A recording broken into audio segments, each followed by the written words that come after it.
Hi, and welcome to the Voice of Bold Business Radio. I'm your host, Jess Dewell.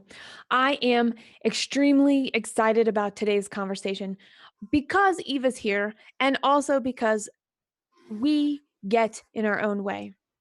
We get in our own way, we have self-doubt, and then we worry about all the time we spent on this self-doubt, and then we take shortcuts and we don't think a whole lot, or we think a lot less.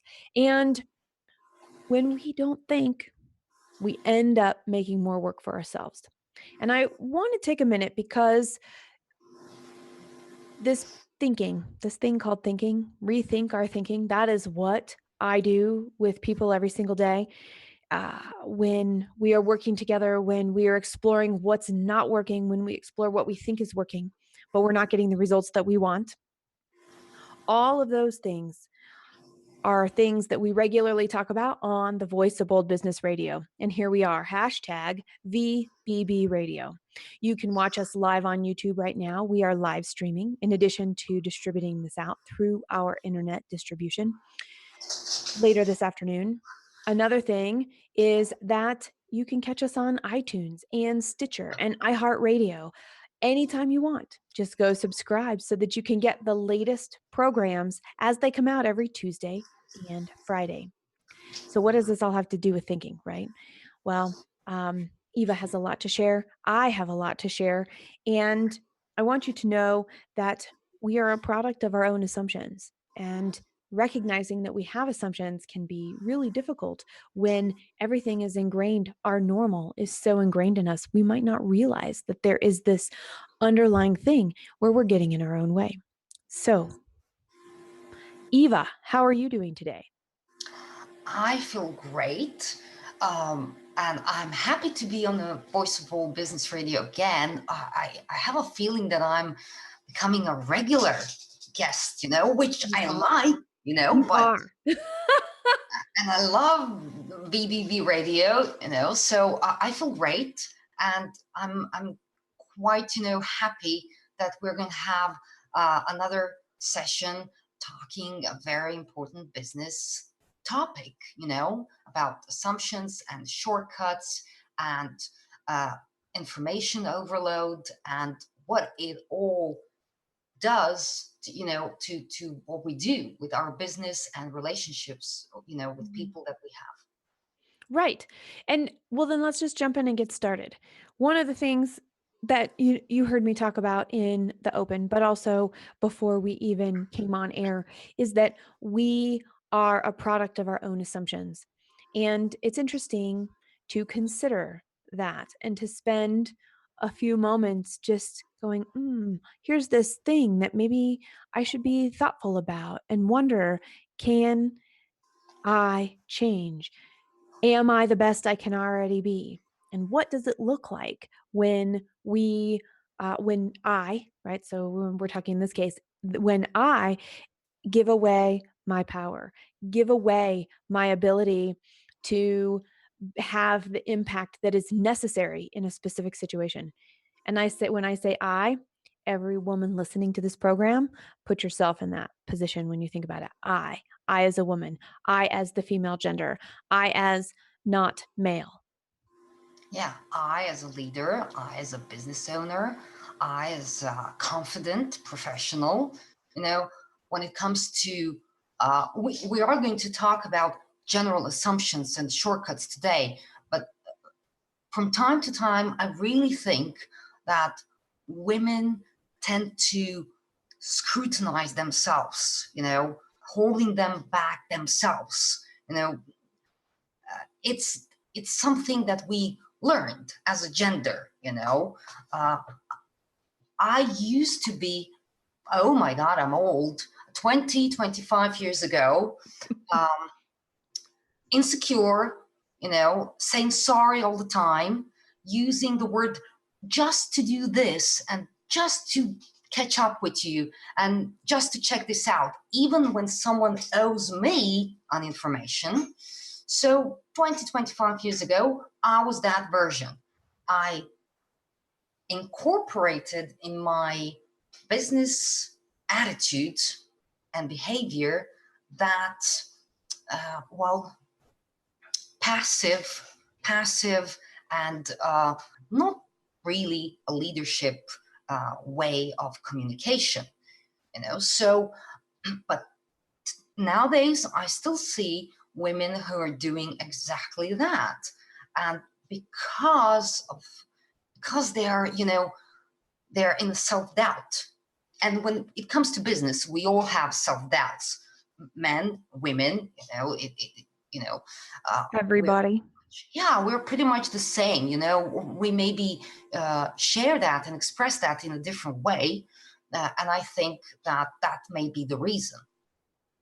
But definitely there are ways to overcome that without being, without going against our own personalities. I like that you bring up personality. And I also like that you bring up it affects everybody. And so let's talk a little bit about the self-doubt in relationship to everybody. And um while we take time and okay, I have to totally stop here because I pay attention to what Scott's doing behind the scenes. So everybody, you got to pause with us because until I actually get this out of my brain, I'm going to be totally distracted. So are you ready, Eva? Yeah, I'm ready. Okay, so I'm paying attention to the show, and Scott cuts back and forth between us, and he does his fabulous job. And even though only one of us is on the screen at the same time, at a time, only one of us is on a screen at a time. He happened to have me right there as I bent down underneath my standing desk to pick up a piece of paper I kept stepping on that was crinkling that I thought would make noise on the show. And, and here I am bending down, and he's like, "Oop, got to switch." So thank you, Scott. Oh yeah. And we're all human. So, Okay, well, I'm in. you're in. Isn't that hilarious? So here's one of these things where, I don't have any self-doubt about my place in space. This is a perfect example. Well, so when you come on the show, when you're listening to the show, watch close. I have to tell you, you can't pick your nose. You can't be doing anything you don't want to do. Probably shouldn't be picking up trash off the floor around your desk, all that good stuff. Because we will find it and it will show up in the show. It just happens that way. What is that, Murphy?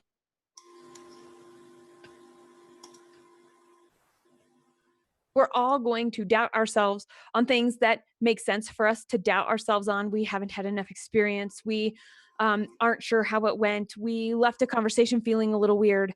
Yet we also can experience this concept of self-doubt when we nailed a conversation, when we had the best engagement we have ever had with a client, when we solved a problem we didn't think was solvable on the fly, on the phone with a client or customer or team member.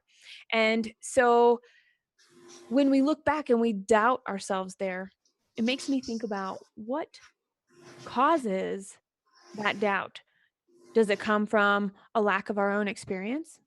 Does it come from our how much experience we've actually had?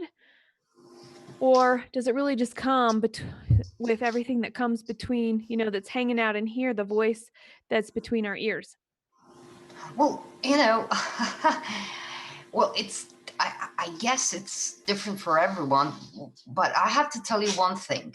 The more people know, the more they are, I'm not going to say intelligent, but the more they know, the more they've been through, the more they know how much they don't know. And that is very fertile ground for insecurity, because people who know stuff, they sometimes believe that they have, they can talk only about that stuff. And when it's a discussion about something else, they try to pull back. They try to pull back and not share their opinions because they don't feel that they know enough about that opinion, about that topic. And the thing is that some people, usually people who do not have too much experience, have no self-doubt, which is amazing if you think about it. Yeah. They just go out, they share their opinions, they state what they think it's true. And, they don't have that issue. They don't have that problem. So the self-doubt can come from many directions. I think the most important part to deal with the self-doubt is to be very aware. I think that self-awareness plays a big role in casting self-doubt and minimizing it to a normal level, because self-doubt is not a bad thing if it makes you learn more or explore more.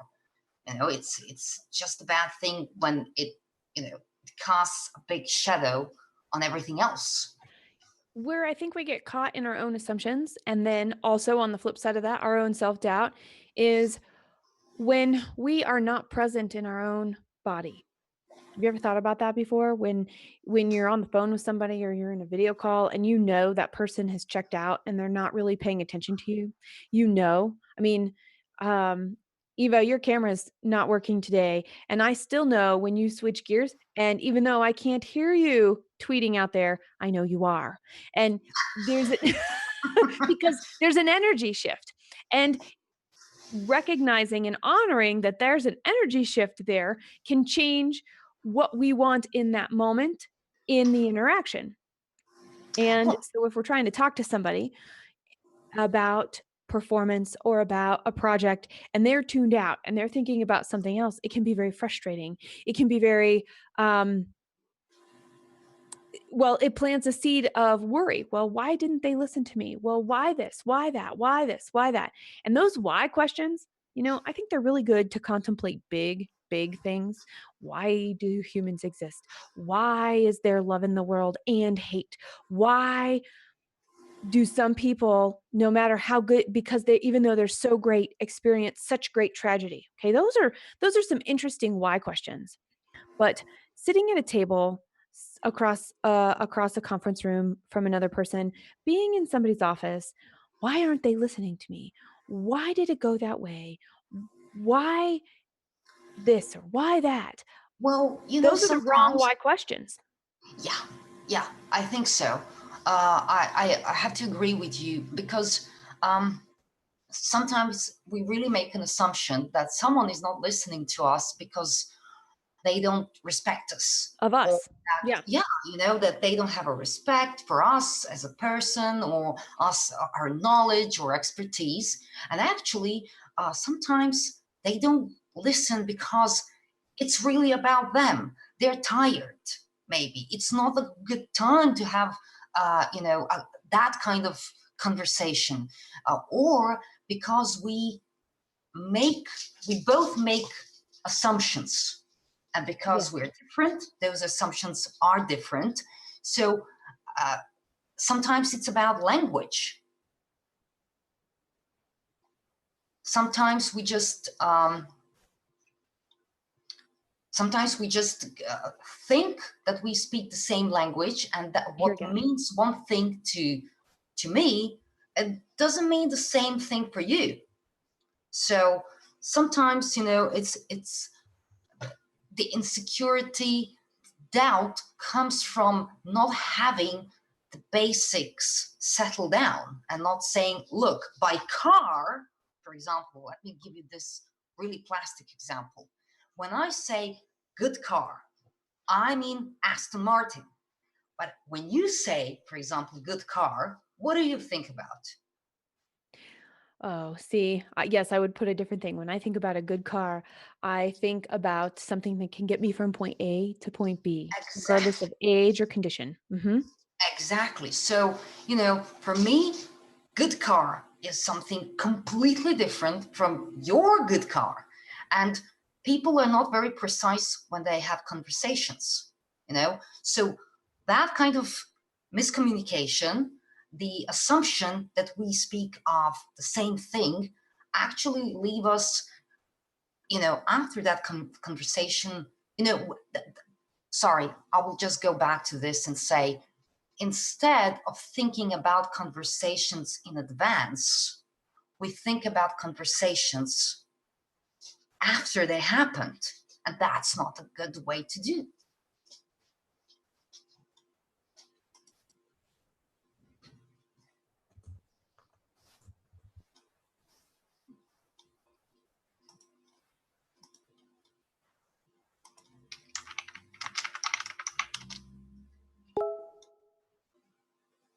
right. I think I'm back. Am I back?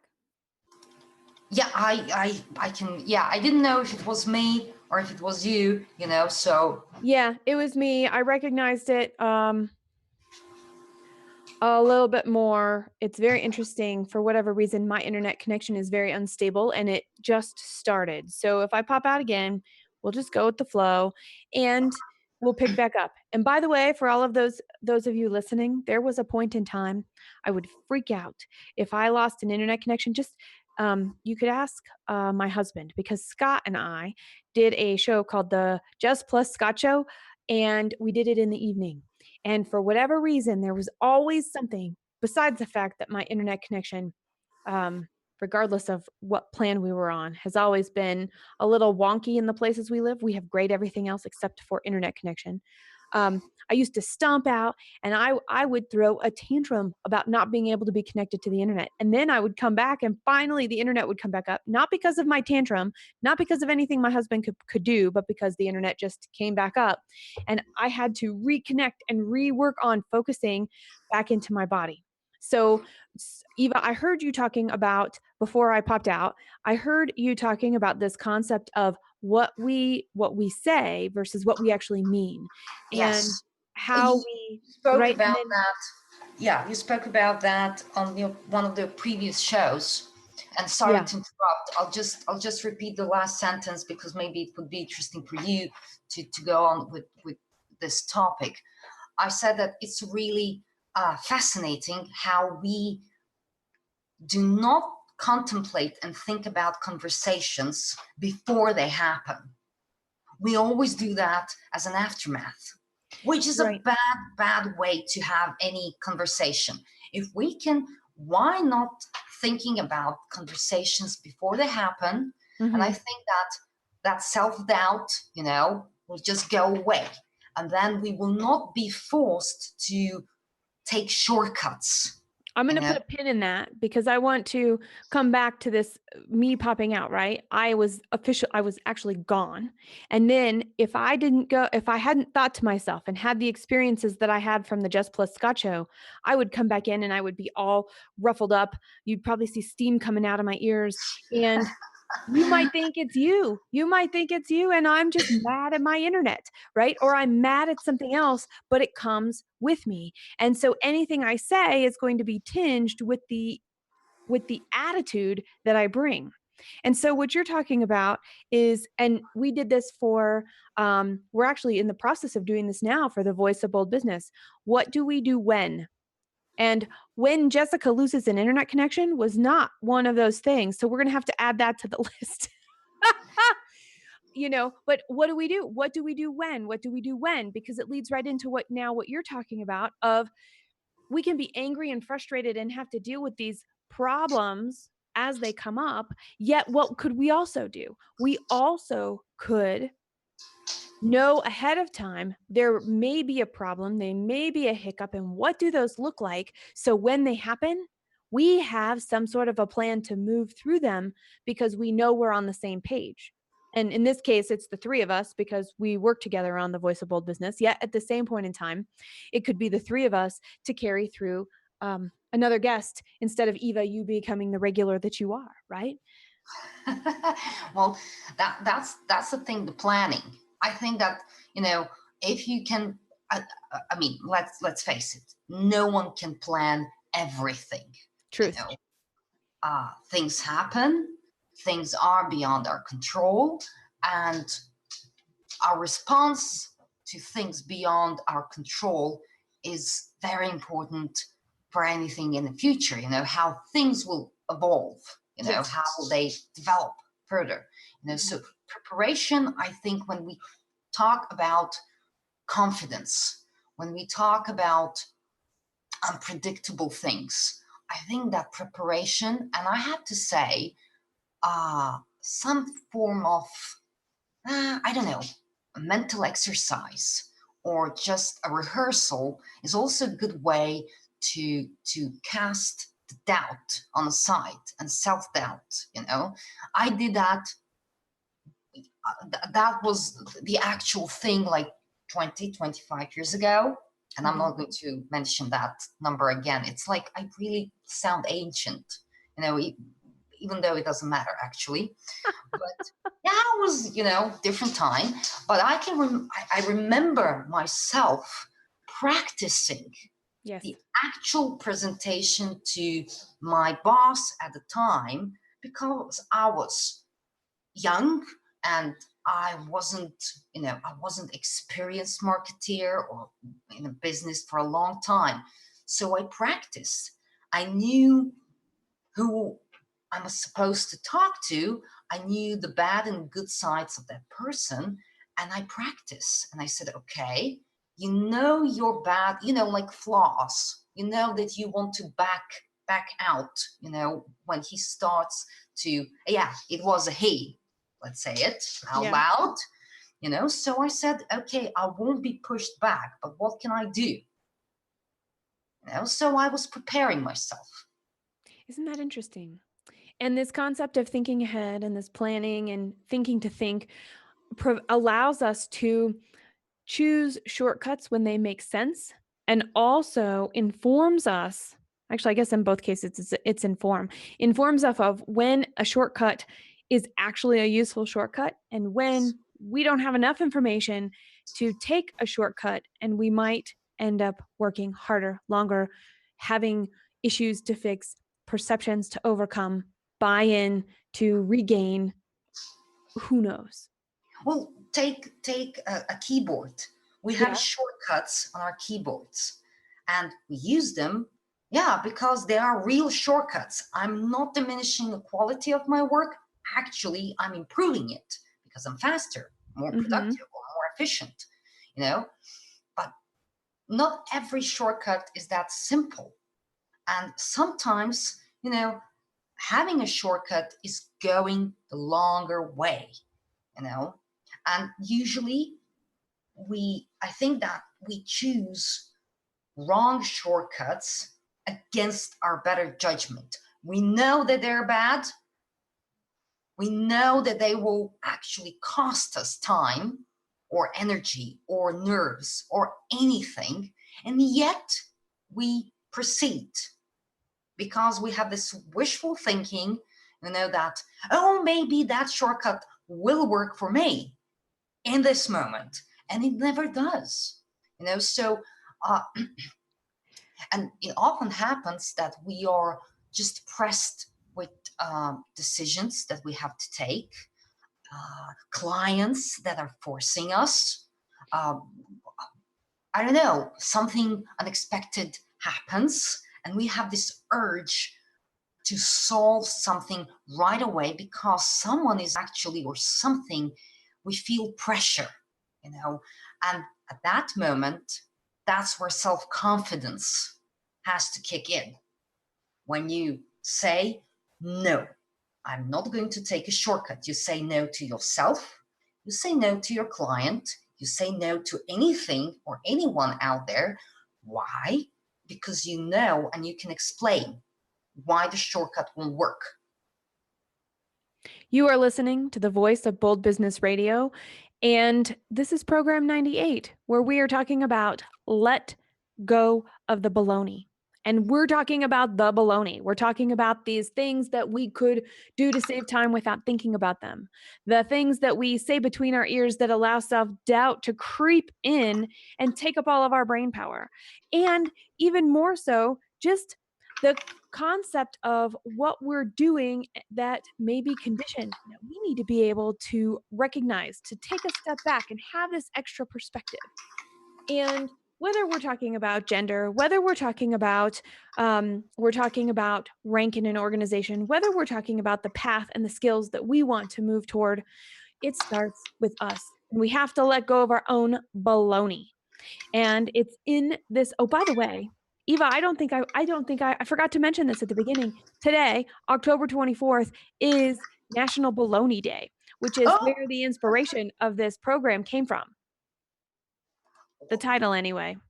yeah, well, at the title, but still interesting. I never, I have to say, I don't keep track much about those funny, goofy days, Me but neither. sometimes, they are really sweet. Yes. they can serve as an inspiration. Definitely. Just like this. That's right. Just like this. Yeah. Just like this. Let go of the baloney. And so anybody who's listening, voiceofboldbusiness.com, hashtag VBB radio. And I just have to know, some people like bologna as much as other people like bacon. And so I don't want to negate the fact we're not talking about food in this episode. And so if you have a favorite bologna recipe, you might as well share it, because maybe we need to have some, and use your recipes to really recognize we have our own bologna, and there are different ways that we can let it go. We can look at it, we can smell it, we can eat it, whatever we have to do to own the fact we all have our own baloney. That's too funny. That's What really can I too. say? And well, okay, so what's the first step? I was thinking about this, right? In the preparation is, as we're preparing for these shows, so we have this baloney, we have all this stuff, self-doubt, assumptions, things that never go right, shortcuts that are never really short, whatever the case may be. And I mentioned it once, this concept of presence in the moment. And being present in the moment allows us to receive the amazingly large amounts of information that are coming Oh to yeah. us all the time, right? And be able to filter it in a way that is immediately useful. And what I'm talking about here is something you've heard me talk about before, and you're going to hear me talk about it again, are our personal values. The first thing we've got to do is run all that information through our personal values. And if it doesn't fit any of our personal values, it just goes out the window. That would be, how cool would that be to be able to go, that just doesn't fit here. Done. No consideration. Don't have to worry about pressure. Don't have to worry about any of those things. Just get rid of it. Now we still have a lot, yet we have something that's a little more manageable. So we can look at the situation we're in. When we're at home, we then filter through our family values. When we're at work, we then filter through our company values to figure out what makes sense for us right now and get rid of the stuff that doesn't matter, because we could consider everything. But if it really doesn't fit with what we stand for and believe in, why would we even take the time to consider it? Well, when it comes to personal values, when it comes to integrity, and I know there is one BBB radio show you talked about integrity. I think it was Mm-hmm. the whole show was dedicated to that topic. Well, I think that people are sometimes how to say, but they're ready to easily um, put aside their values and their integrity for something or Oh, someone. okay. So I'm going to challenge that. Do you think they're knowingly doing that? Sometimes I think that people sometimes do that willingly. I mean, in that case, those people do not have integrity, and Mm. what they think of personal values are not actually values. They are like things that they accept for the time being while they work for them. When they don't work anymore, they discard them. So yeah, there are ruthless, unscrupulous people who are just jump from the opportunity to an opportunity, without consideration. And there are people who choose to leave their values and integrity in a different way. They're not happy about it. So they're not happy about it. They don't want to do it, but they face a life challenge, Mm-hmm. and then they weigh in, like, okay, this is not my personal value, this is not even my business value, but if I don't do it, if I don't bend, here's the loss, this is what might happen. And they're making an assumption without actually considering the real situation. So there are different sides. We can't just judge people on Only bad decisions to choose from. yeah, sorry, I lost. And how's the thing though? The bad decisions in terms of the outcome that we want and the desire we want for ourselves. Yet we have this uncanny, and I say yet because we have this uncanny ability, this uncanniness to stand up and stand in where we really don't need to be doing, make a mess, and then we have nothing but bad options for ourselves, even though they are the right thing to do. Yeah, well, sometimes people just make a mess. Yeah, And from one we all do mess, it. they go to another mess, Yep. because cleaning is actually really tedious and time consuming or energy consuming job, and sometimes people just end up in a mess because in the first place they chose not to make the right decision. They chose to do the wrong decision, something they don't want to accept, something that they not agree with, because it was the easier thing to do. And that goes for business, for relationships, for anything. It's difficult to stand for ourselves. Yeah. It's we talk about this this being self-confident, self-aware, standing up to other people for our beliefs. But in reality, it's not an easy task.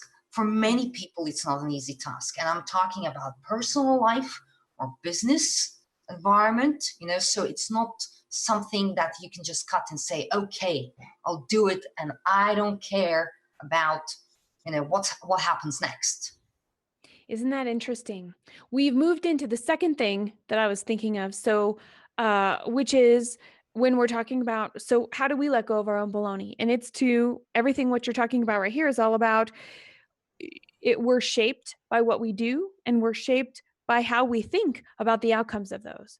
And I I really like your analogy of the equating cleaning and thinking and all of the elements that go into this cleaning and thinking, that when we don't clean, we will spend more time later when it gets really gross. We Yeah, will but spend more time later and more money if there's an infestation, right, of something in this space of not being clean or yeah, taking and care of a could it plant be or an prevented? orchard. It could Yeah. have been prevented. And sorry, let's not forget about this. You mentioned the overload of information. And Mm-hmm. when we speak about overload of information, people usually make an assumption that we talk about information that comes from digital media, Yes. and it's true. There is a huge overload. Like, we get all the tips, we get tips here, advice there, all the people there that we believe are smarter than we are or more successful than we are. And that's true. But that's just one segment of information overload. We get information overload on other sites as well, from the newspaper that we read, or from hanging around with people, with our people, Yep. friends or family. And the thing with the human nature is that everyone wants to give an advice, and everyone has an advice and an opinion, and with all that information floating around, I think it's very difficult for people to say that one magic word, and it's not even no, it's stop. Yeah. Stop. Stop. Don't speak. I don't want to hear you. Don't push that paper to me. Get out now. I need 5 minutes of break. Like, stop. Yes. No. Yes. So, and when we say stop, when we stop the process, the crucial part is actually what you said, to discard actual information or advice that we don't see fit at this moment. Maybe it's a good one, keep it for the later, stash it somewhere, do not forget about it, but you don't have to use it right away. We Exactly. are Everything is out there. We are living the sort of already mixed reality lives. We are not online anymore. Online is life as well.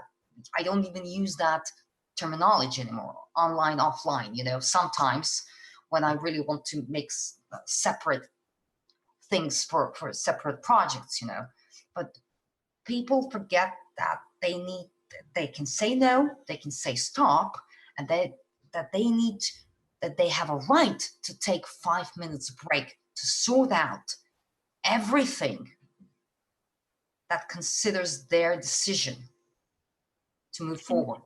And here's the thing, what we do and who we hang out with shapes what we hear between our own ears inside our own head. And I like what you're saying, Iva, especially in the sense where we can work toward deciding what might be missing. And this goes into the third thing, right? Our decision making. Our decision making is directly affected by our values and what we hold up to those values, as well as what we do and who we listen to or hang out with. And so the next time you give advice, my suggestion is to take a look at the words that were actually used in that piece of advice and find out where the assumptions were in that advice. All advice is based off of some assumption. Can you find it? Can you find it? The next piece that I would say along that same line is, who are we giving advice to? And do we want to receive advice back to them? Two questions that are really important. If we're giving advice to people that we don't really want their input back, is it really our business to be giving advice in the first place? Because now we can free up a different part of our mind, not the part that might benefit, that might build self-doubt, but the part that is feeding the self-doubt by going, oh, well, I have to be knowledgeable. And so if somebody's going to do this, I'm just going to give them what I have because it'll make me feel more confident. Well, no, that's not actually how it works. It's counterintuitive. Intuitively, we think, of course, if we have something to say, we say it so other people respect us, so they have something that we want to, so they'll come back and get more from us because they know it'll work. And when it works, we get the credit. Yet it might take 6 months or a year for that person to come all the way back around. What are you going to do in that 6 months when there's no information coming back in externally telling you how awesome you are? It's got to come from in here and in your heart. And that's where our decision making comes in and our ability to make decisions. Can we think about it? Can we observe what's going on and think about it some more? Can we, and the answer is yes to all of these, by the way. I'm giving you the answer right now in the middle. Can we take a step back and look at what's going on and say, I can do better. This can be different. And then the question is how, and the reasons. What will change or improve by making it different? And that's all thinking. This is all it is. Thinking, making a decision, thinking about what that decision has done and the results of that, so that we can incorporate this, and we're building a process of thinking to make effective decisions that every single time we launch one, they are clear, people understand why, not even why, the reasons that they're occurring, and the decisions are in line with who we are, the company we work for, the role that we are in, the people that we are serving, whatever we're making for them, the action that we are taking for them. Well, it's, thinking is a process.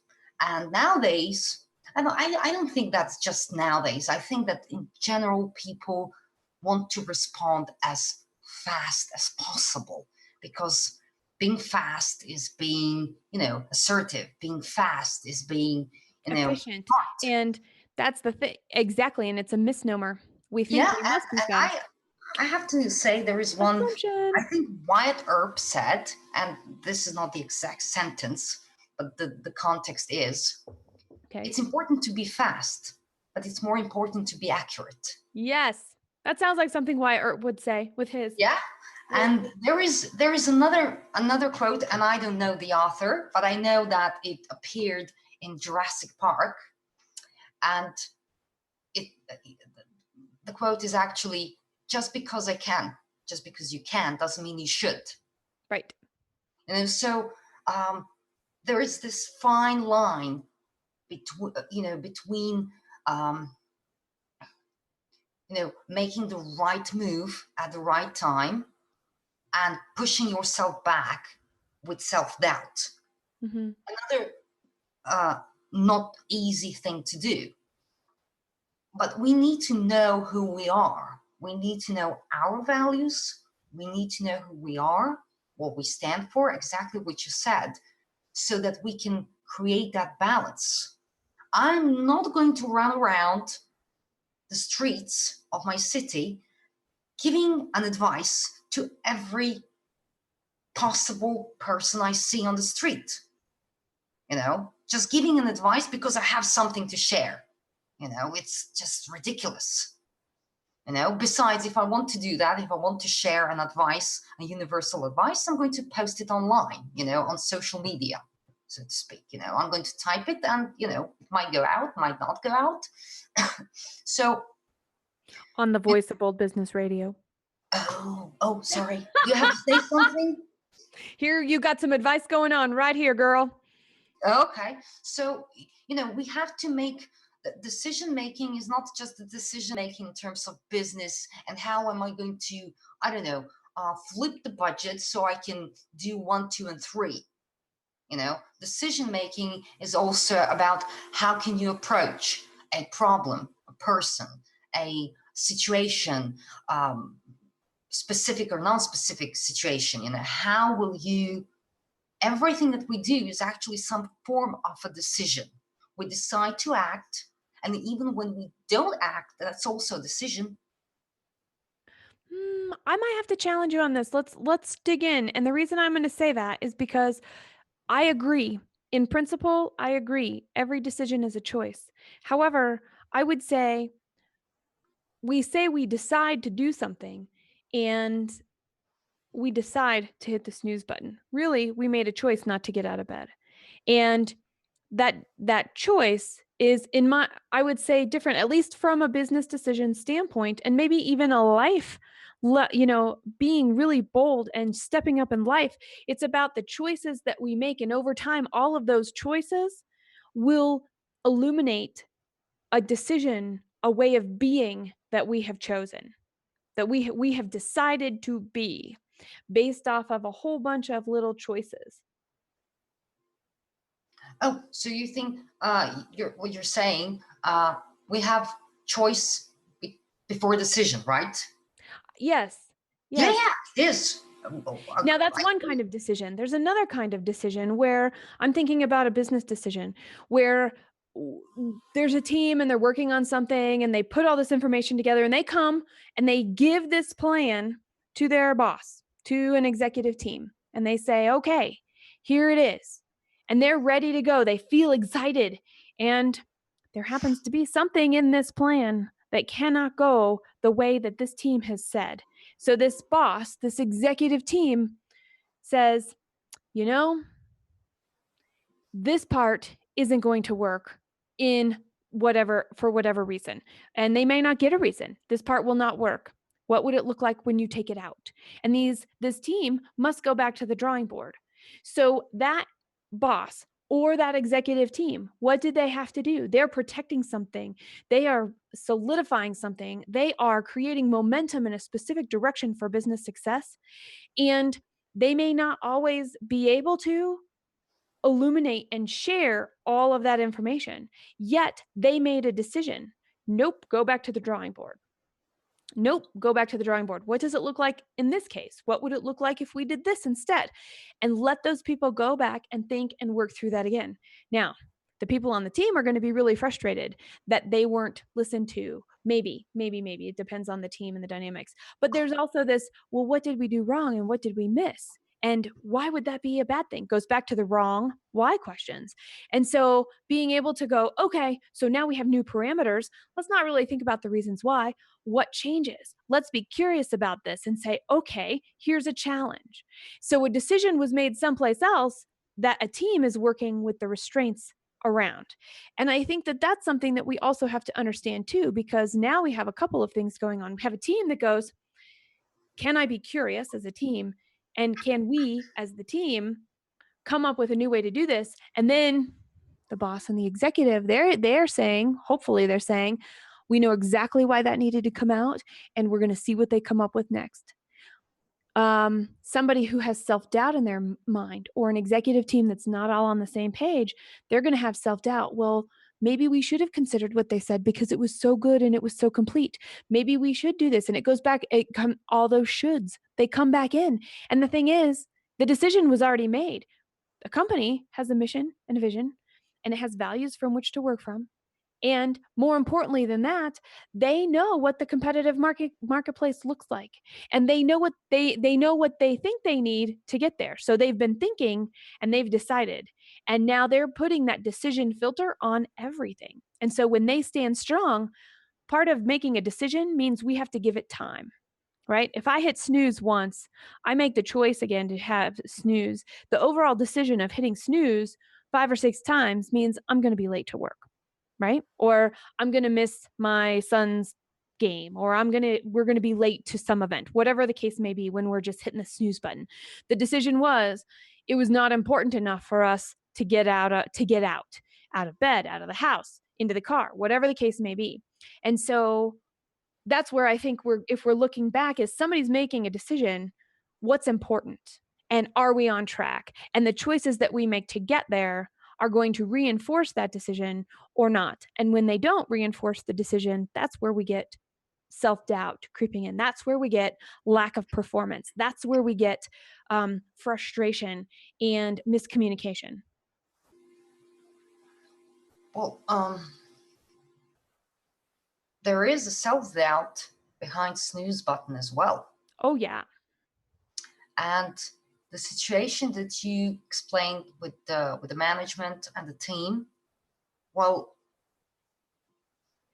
it's an example of actually poorly led project. If management, this is the case, if management already has certain information, that they need to present that to their team, so the team won't work in vain 30 hours on something before they say, oh, I forgot to tell you, but we already have an information about this. And, Yeah. so And sometimes they can't. There might be regulations, there might be confidentiality, there might be all kind there are some cases that just can't happen. So I agree with you. In general, transparency is a must, and having all the information is a must. yeah, And when things change after the 30 hours of work starts, that would be really helpful too. Oh, hey team, guess what?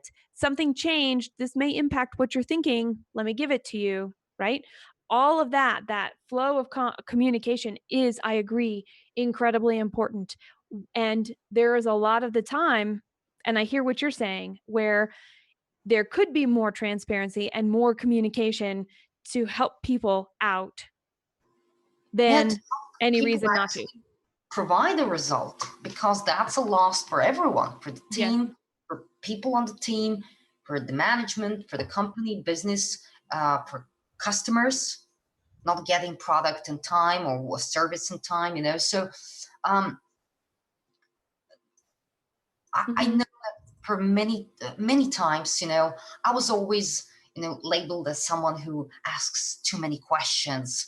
Oh, like she always wants to know more. She likes to complicate things. And actually, I don't like to complicate things. And it took me some time to get over that self-doubt that was brought on me. It wasn't mine. I never had that one, but I was perceived like that. Um, Whenever I ask question, why? Okay, I really need to know, why is this going to happen in such way? Why we really need to do this that way? What is behind all this? So questions tend to complicate people's lives, especially when they do not know the answer. And that puts them in a really bad position. Hmm. So um, so I've learned. But isn't that the purpose of thinking? I mean, why would we think about things we already know? Yeah, but you Oh, make, that's a good big question. Ha! and there's, you're making an assumption. Ha ha. You Okay, make tell an me, what assumption. assumption did I make? You make an assumption that every, every person, that all the people love to think. Oh, Well, no, they no, no, I'm don't. not making that assumption. I'm stating the fact that when we take the time to think, where our Yeah, life is impacted differently. yeah, of And course. But people really don't want to do that. well, When that's you their show up choice. with And in their why, bigger yeah, sorry, go on.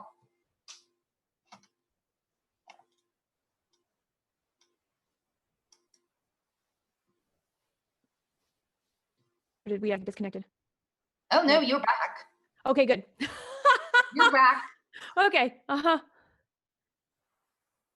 So I didn't hear you. You That's froze. okay. I lost it. I got distracted. I was so present with the unstable connection that we have that is on my side right now that I lost my train of thought. Oh, okay, so that was the squirrel, actually. Oh, Yeah, see, squirrel. Ah, squirrel.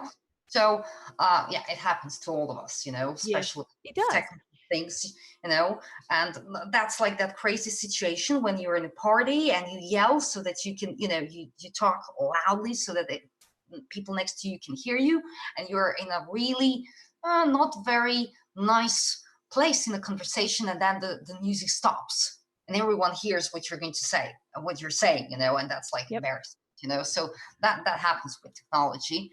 Well, it's just that if why my point, if why is making someone unease, if makes them uncomfortable, learn, train yourself and learn to ask that question in a different way.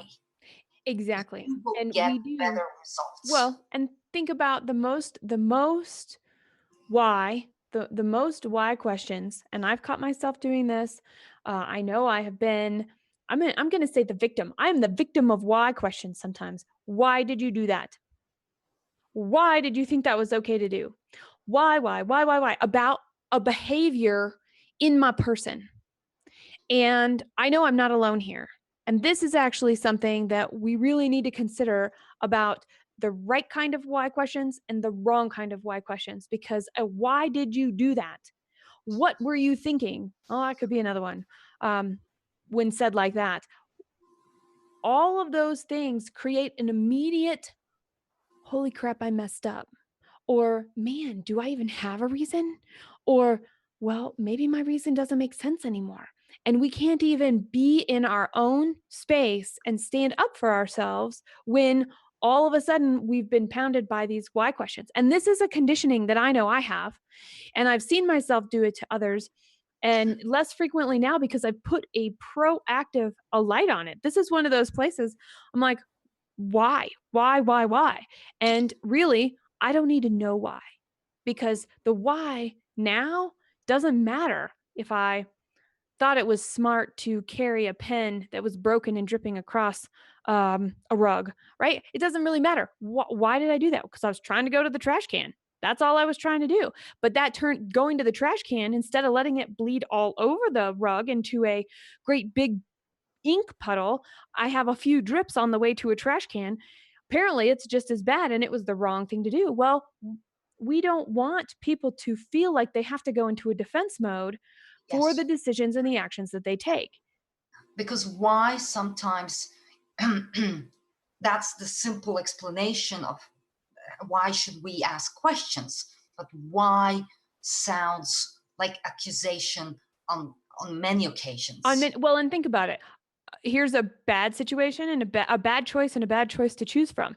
Leave the pen on the rug and let it ink all over the rug in this great big thing. Pick up the pen and let it drip ink on the way to the trash can. In both cases, the rug has ink on it. There is no really good why answer to the being on the rug unless Well, I was really sometimes destructive to the you're pen. just trying to diminish the damage, Exactly, because but somebody else might not see that. If they really liked if that rug was priceless, they might not, they might not see that. They see their rug ruined. And that's where we come back to an assumption. So I'm glad you brought that up again, Eva, because we really have to understand what are our assumptions and we're assuming they weren't thinking yeah, when we say, "Why did you do that?" yeah, We are In assuming that they were not thinking. yeah, And actually, at that moment, they thought that they were doing the best possible that they move could. they could, so the best they could do at the moment, you know. And that's why asking questions, even though it's important, it has to be done carefully in different occasions, you know. Yes. Yes. What happened to the pen that it started to leak? Might be a good question because now it's, oh, I've got to protect my rug from the next time because there's already ink here. So instead of getting frustrated and mad and reactionary to what's happening right now, being able to go, okay, this is what we've got to deal with. Now what? And I Yeah. think I like that because it promotes, instead of somebody having to feed you reasons to avoid what to do next and thinking about what to do next, we can actually go, okay, this is the way that it is. Now what? And we put ourselves in a position to assess, to observe, to listen, to figure out a question to ask that gets us data to make to solve a problem, make a Yeah, choice. well, that's like a logical, way of proceeding with things. If you have already something, if you have a bad experience, a bad decision was made. If you think that that was a bad decision at the moment, well, let's first solve the issue if it's urgent, you know, and then go back and analyze and not overanalyze, but just analyze things in a way that that specific thing won't happen again. You know, prepare for the future, learn from the experience, talk to your people, talk to your team members, your peers, your colleagues. There are a lot of ways to look at the problem or issue or something that happened from different angles. And sometimes you need to take in the third party. And when I say third party, I don't mean in a bad way. I'm just saying, okay, like this needs someone who hasn't been present. I want to hear an opinion from someone who was just observing, as a user, maybe a user of a service, or as a team member in a different department, or a completely person out of business, out of that business industry, you know, and then you get a different insight, a different angle. But we need to analyze things if we know that they might happen and they might repeat in the future. You heard it here. Make sure you subscribe and rate our program. Make sure whether it is the voiceofboldbusiness.com, iTunes, Stitcher, iHeartRadio, YouTube, which is where we're streaming live right now. Stop in, share your comments, tell us what you're thinking, not only about baloney, but about what we're talking about and getting rid of our own, what gets in our own way. We have conditioned bias, we have conditioned reactions, and through knowing our values and purpose, recognizing that we're shaped by what we do and how we think, that we can actively change. We can actively make ourselves have different results, all in the decisions that we make, in the thought we put into it, and the way that we approach when we respond to what we see, when we respond to the little voice between our ears that is self-doubt, when we respond to other people who we think wronged us or really messed up in some capacity, being able to take that step back, have another perspective, be objective about it. You're going to find all the program notes at voiceofboldbusiness.com/P98. That is voiceofboldbusiness.com/P for program 98. You can also search Let Go of the Baloney. Your experiences and your beliefs define what it means to be a leader today. Problem solving, decision making comes from thinking and rethinking our thinking. Let's get real and let's let go of our baloney. Subscribe at thevoiceofboldbusiness.com and get more information, program notes, and past episodes. Bold leaders approach each situation and focus on action to achieve a higher level of leadership.